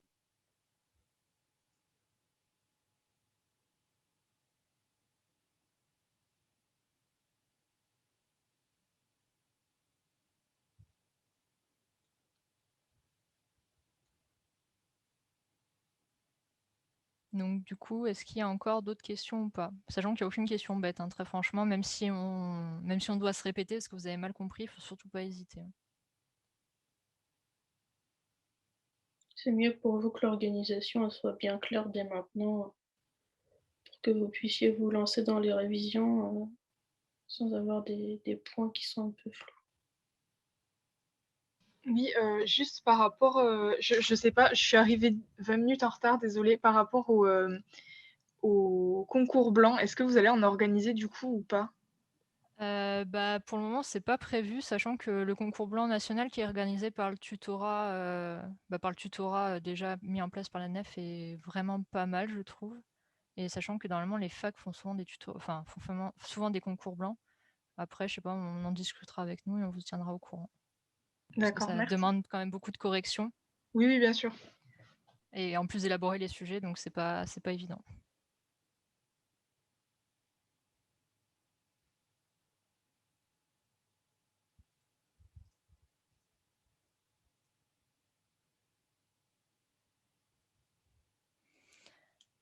Bon, je vous mets dans le chat ce que j'ai mis aussi sur le Discord. Donc le lien du Drive, où vous trouverez toutes les fiches de la conférence.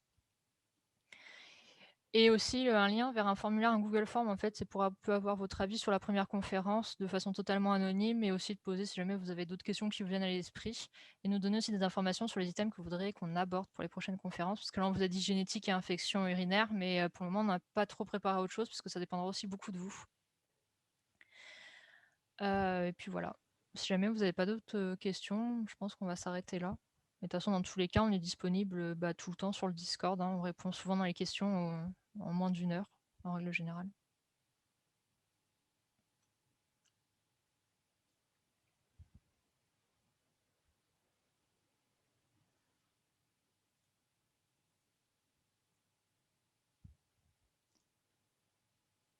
Comment avez-vous réussi à comprendre les exos de chimie et d'enzymo? C'est tellement difficile.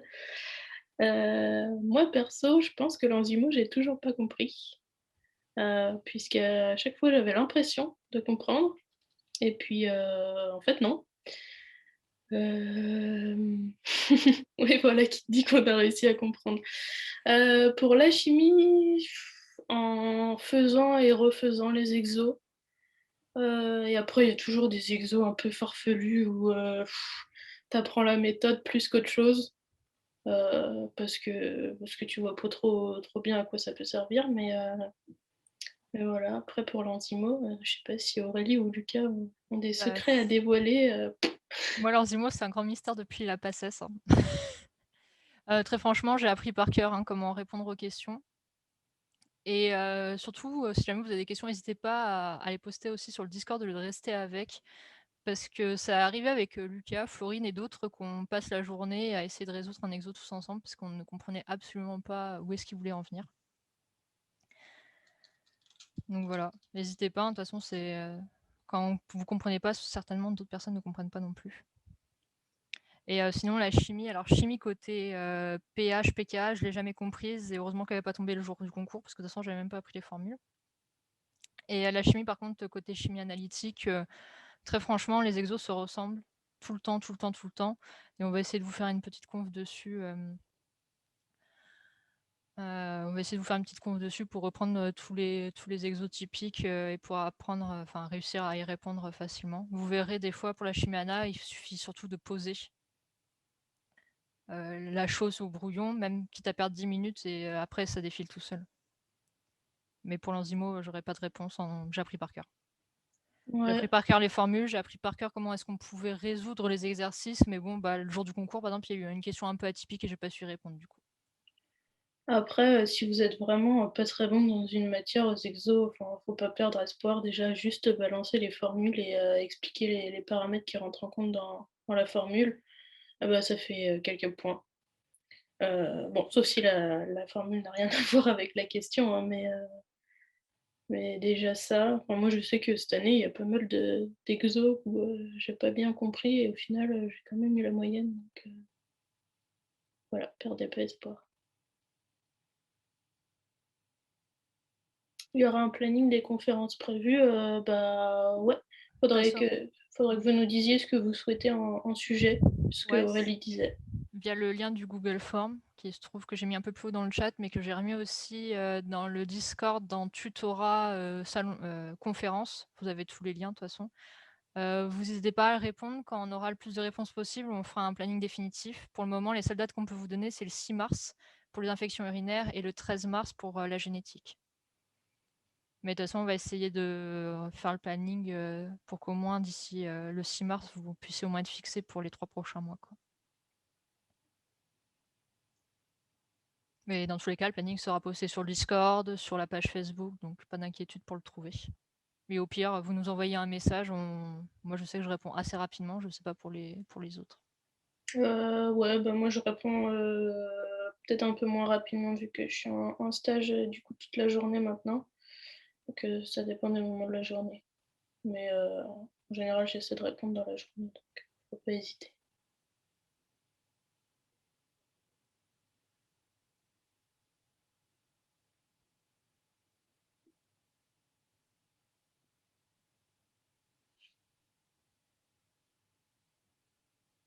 Bah de rien. Ça fait plaisir d'avoir vu autant de monde passer sur la conférence.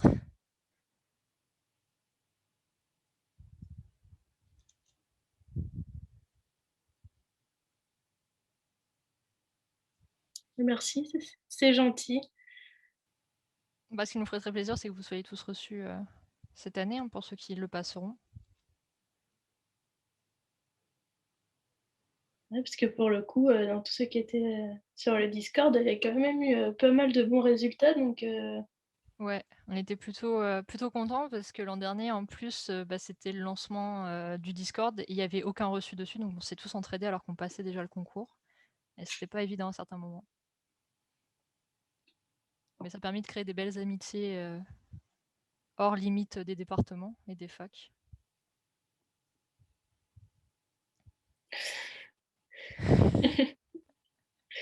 On il y a verrait quand Lucas même eu samedi. des très bien classés sur le Discord.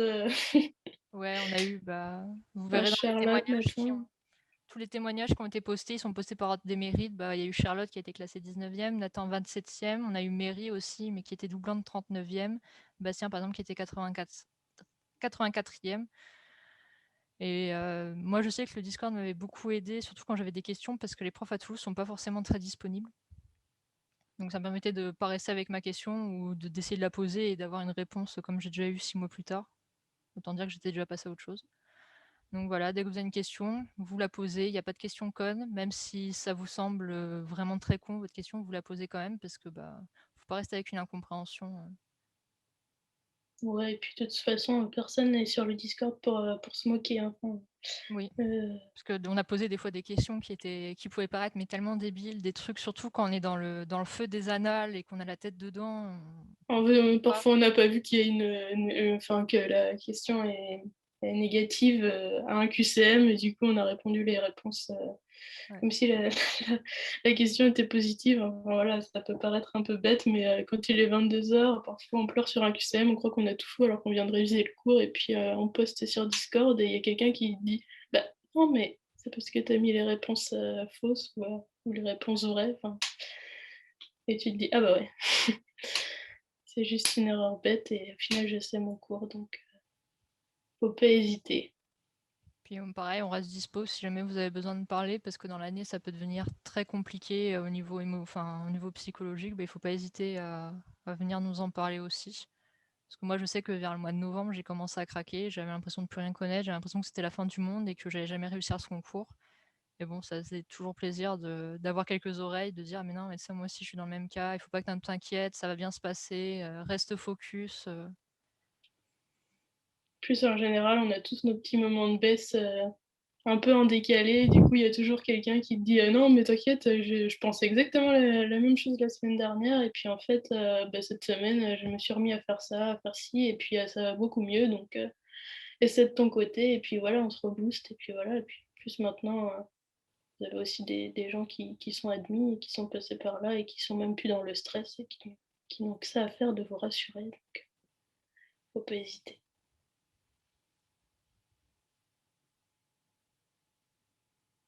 Ah oui, bah, nous, Lucas, on attend toujours un ED de correction de notre concours blanc de stats qui était censé être prévu début décembre. Notre prof de stats voulait prévoir la correction du sujet début décembre. On n'a jamais rien eu.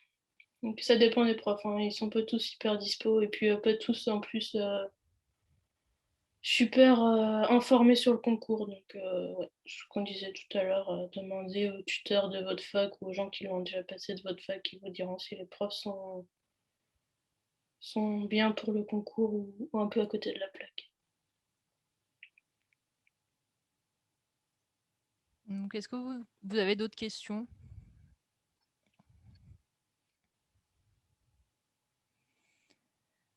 Parce que s'il n'y en a pas d'autres, on va peut-être arrêter la conférence ici. Le seul point que je rajouterais, c'est que si vous faites les conférences d'e-pharma, essayez d'avoir au moins vu les items avant de venir et d'avoir préparé ce qu'on vous a donné, parce que sinon vous allez vraiment vous ennuyer durant les conférences, puisqu'on va vraiment faire de la correction et vous risquez d'être largué assez rapidement, puisque le but des conférences, c'est aussi que vous participiez, que ce soit à l'écrit ou à l'oral, pour qu'on puisse déceler si jamais vous faites des erreurs et qu'on puisse vous corriger.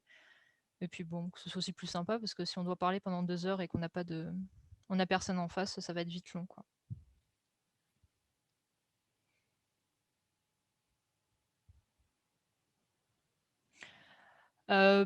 Très franchement, oui. Enfin, moi, je sais que l'an dernier, on était un bon groupe. J'étais avec Florine. De temps en temps, il y avait Lucas, Charlotte qui passaient. Moi, personnellement, je suis toujours sur le Discord dans les groupes de travail parce que je bosse soit sur e-pharma, soit pour les cours de la fac. Donc, dans tous les cas, vous me verrez quand même dessus. Ouais, Et moi, après, il y a même une session qui s'appelle dans Coin à la BU, session BU, où il ne faut pas hésiter à poster un petit message en mode ah bah tiens, je cherche un groupe de travail, moi j'ai bossé ça et ça, est-ce qu'il y a des gens qui veulent se joindre à moi? moi pareil, hein, ça m'a bien aidé parce que on n'était pas beaucoup de primants, on était à peine 10 primants à vouloir passer le concours en cette année et beaucoup sont même désistés en cours d'année. Donc le Discord, ça m'a bien aidé pour trouver des gens qui étaient motivés à travailler tous les jours, à se connecter vers 9h le matin et puis rester toute la journée. Et puis on savait qu'il y avait des personnes dispo qui on pouvait poser les questions tout de suite. Donc ça, c'était bien.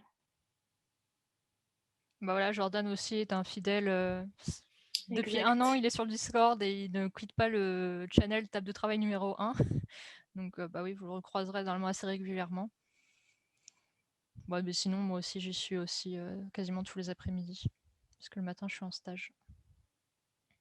Donc, pour le coup, ouais, j'ai un petit peu abandonné depuis le concours, mais j'essaierai de m'y remettre le soir et puis le week-end.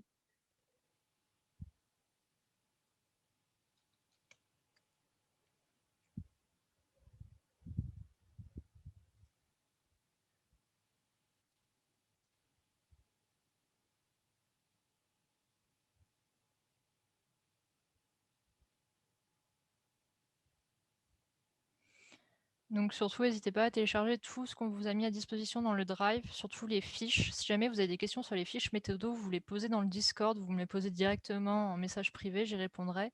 Et on reviendra de toute façon sur l'utilisation de ces fiches lors de la première conférence pour ma part en génétique, puisque je vais utiliser la trame de la fiche pour les corrections des exos des cas cliniques.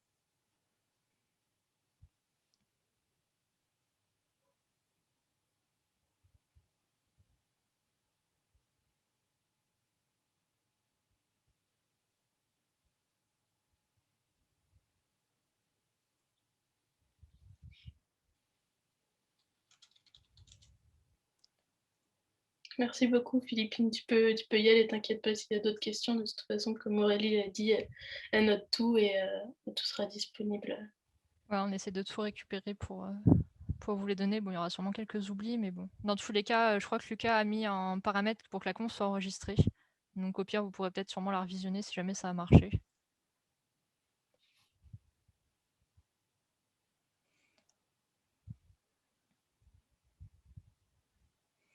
En tout cas, merci à tous ceux qui sont venus participer et n'hésitez pas à nous suivre sur les pages Facebook et sur le Discord pour être au jeu de toutes les prochaines nouveautés qu'on vous proposera pour toutes les prochaines confs.